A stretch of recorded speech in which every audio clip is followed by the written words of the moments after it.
Fernando Villavicencio, buenos días y bienvenido a Contacto Directo. Va a tener usted un minuto para responder a las siguientes preguntas. Buenos días. Empecemos. La alianza entre el Movimiento Concertación y el Partido Socialista propone una agenda legislativa que reforme o derogue leyes que no han cumplido con el objetivo para el que fueron creadas. ¿Cuáles son las principales, Fernando? Lo primero, Lenny, permítame decirles a los ecuatorianos mi razón para dar este salto del periodismo a la política. Y se trata de honrar la política, de que la gente buena vaya a desplazar a los delincuentes que ya han gobernado por más de una década, mucho más de una década, este país. Y obviamente para limpiar la casa, para trabajar bien, hay que demoler esta estructura corrupta de la Asamblea que nació a la sombra del chavismo venezolano. Recuerde, Lenin y amigos y amigas, que el nombre incluso de la Asamblea fue impuesto por el chavismo ecuatoriano, por Rafael Correa, y desde entonces la Asamblea no ha sido más que una comisaría de barrio, una letrina del Ejecutivo, no ha fiscalizado y ha hecho leyes exclusivamente para los grandes grupos de poder, la mayor parte corruptos. Entonces vamos a cambiar esto. Esa es la puerta de entrada, Lenin, de mi salto, de esta decisión de no dejar el periodismo, sino de continuar con la investigación en el nuevo Parlamento. Revertir el hiperpresidencialismo y fortalecer el legislativo que anda de capa caída, que está muy venido a menos, por cierto. ¿Cómo hacerlo?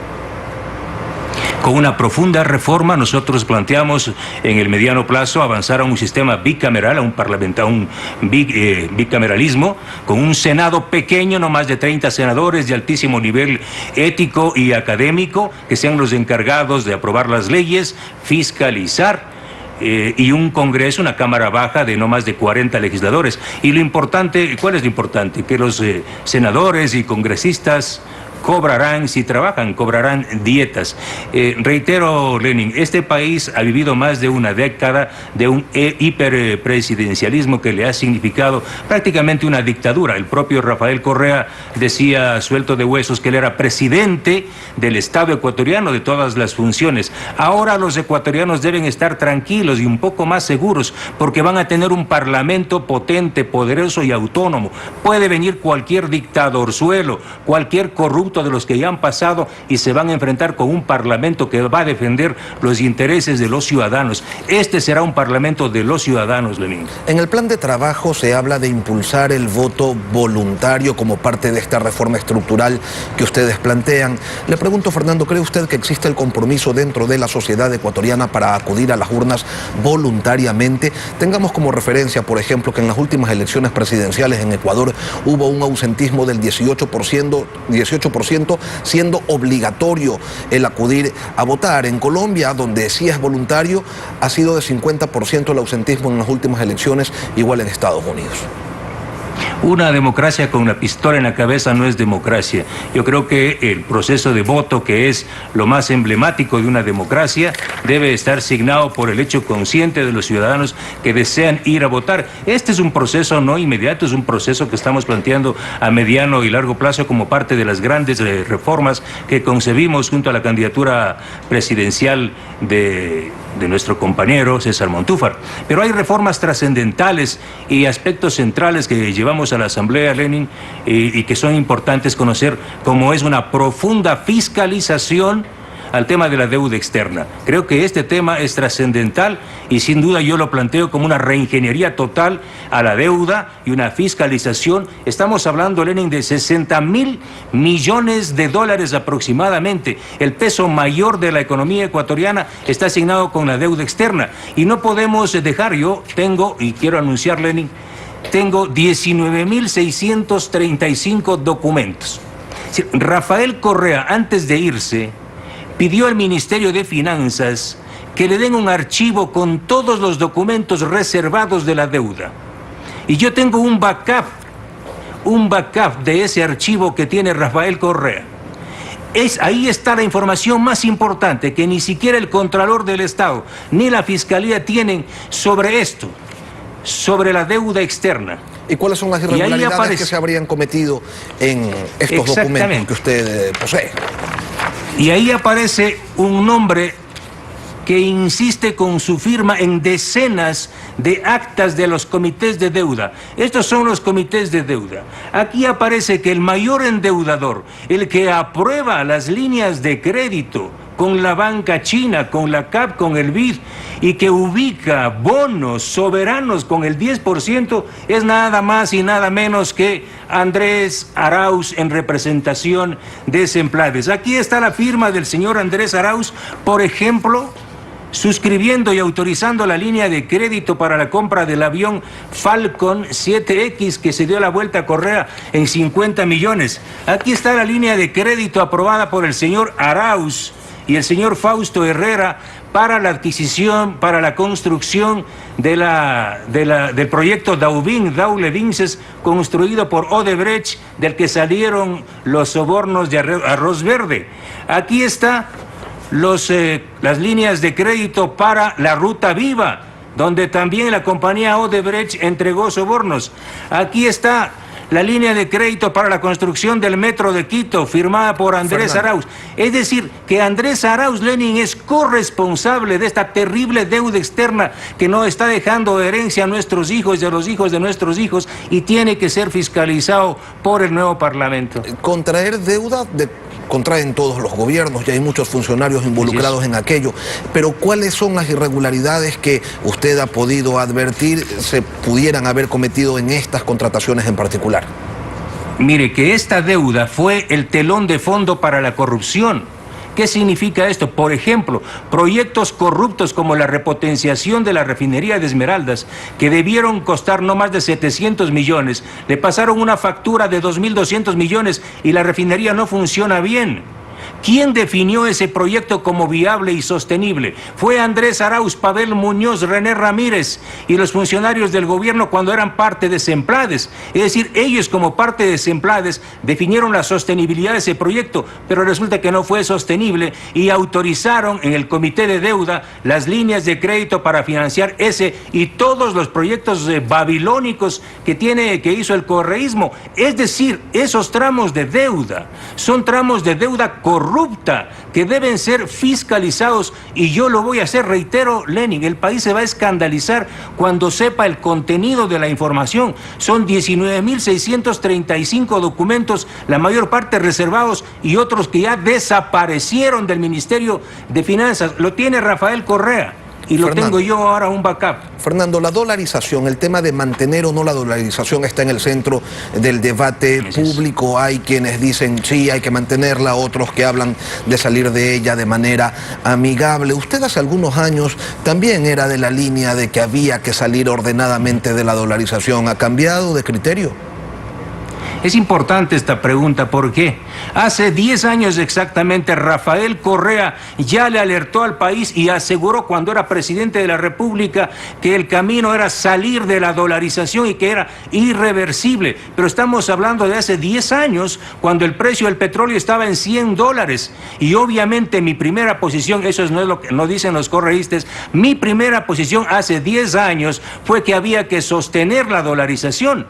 Pero que si la decisión del correísmo era como es ahora la decisión de Andrés Arauz de salir de la dolarización, había que hacerlo de forma ordenada. ¿Y qué significaba hacerlo de forma ordenada si esa era la decisión de Correa y si esa es la decisión de Andrés Arauz? Forma ordenada era haber creado un fondo. ¿Pero qué fondo podían haber creado? ¿Con qué ahorros? Si ya se llevaron 70.000 millones de dólares, lo que podía haber servido para fondear y poder salir ordenadamente de la dolarización, como es la propuesta del correísmo, no es posible porque ya se llevaron. Por eso ahora, Lenin, yo ahora sostengo, como la gran mayoría de ecuatorianos, tenemos que sostener la dolarización, y aquellos como Arauz que están planteando ahora salir de la dolarización son unos irresponsables y están convocando a la destrucción económica, social y política del país. Hay que sostener la dolarización, esa es mi propuesta. No hay candidato a quien en sus recorridos no se le acerque a la gente y le diga que solucione el tema del desempleo. La gente quiere trabajar, pero la situación se pone cada vez más compleja. Desde la Asamblea, ¿qué leyes se pueden construir para incentivar la dinamización de la economía? Aunque a los políticos corruptos y delincuentes no les guste la lucha contra la corrupción, yo le digo, Lenin, está probado que entre el 20 y el 25% como bajo se incorpora como costo de la corrupción. Es decir, la lucha contra la corrupción es la primera batalla por el empleo, por la salud, por la educación. Si le bajamos el 20 y el 25% a las obras faraónicas y a todos los proyectos del Estado corrupto, de un Estado delincuente, tenemos suficientes o importantes recursos para impulsar proyectos de desarrollo productivo, atender salud y educación. Pero vea, ¿qué más escucho yo de la gente? En Cuenca me ha impresionado, me ha conmovido. Me han dicho, señor Villavicencio, gracias por el trabajo que usted ha hecho. Pero vea, yo tengo, y le voy a poner un caso ejemplar. Yo tengo una hija de 23 años que tiene una discapacidad.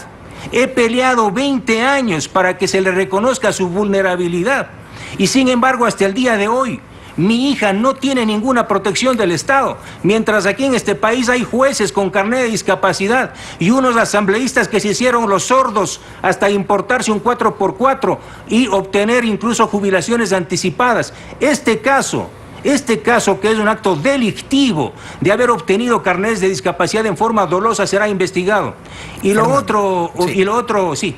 Sí, yo le quería preguntar sobre, le preguntaba anteriormente sobre la generación de empleo y resulta que el Código del Trabajo lleva años sin una reforma integral, más de 80, y el país de ese tiempo ya no es el mismo de ahora. Por otro lado, el sector privado genera 9 de cada 10 empleos y pide incentivos para poder expandirse. Los sindicatos se preocupan por los derechos de quienes tienen trabajo.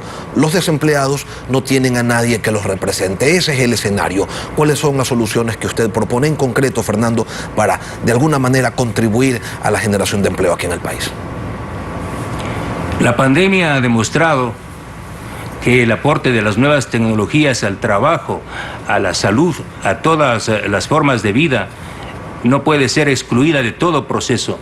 Yo creo que ahora nos hemos acostumbrado y estamos acostumbrados y viviendo una nueva realidad sobre el tema del empleo, que no puede ser desconocida.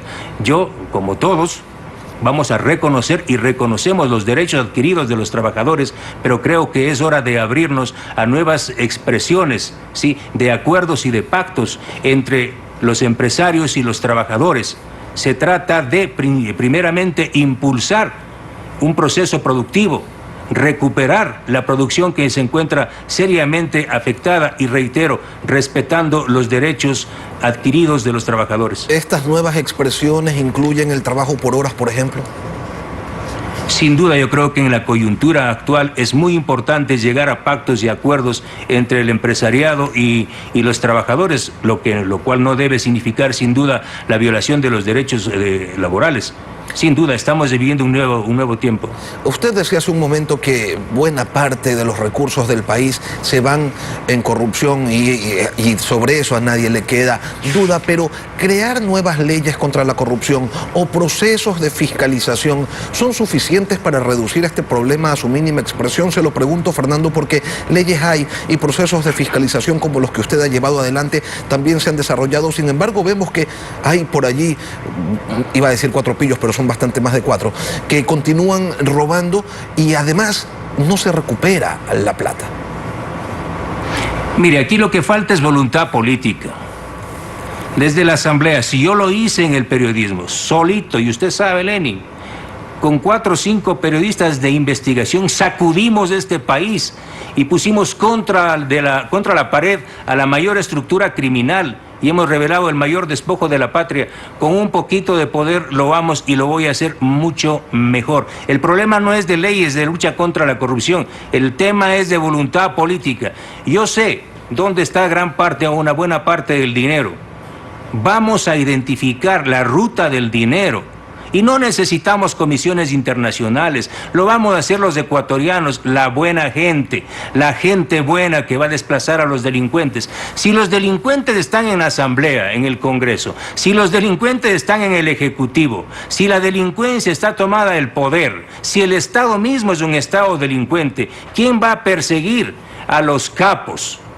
Está claro que lo vamos a hacer la gente buena. Yo por eso les pido confianza a los ecuatorianos. Vamos a cambiar esta espesa mala suerte.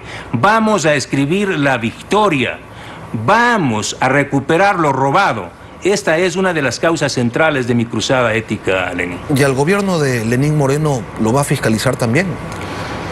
Pero por supuesto, quien empezó investigando a Lenín Moreno fue Fernando Villavicencio con el caso INA Papers.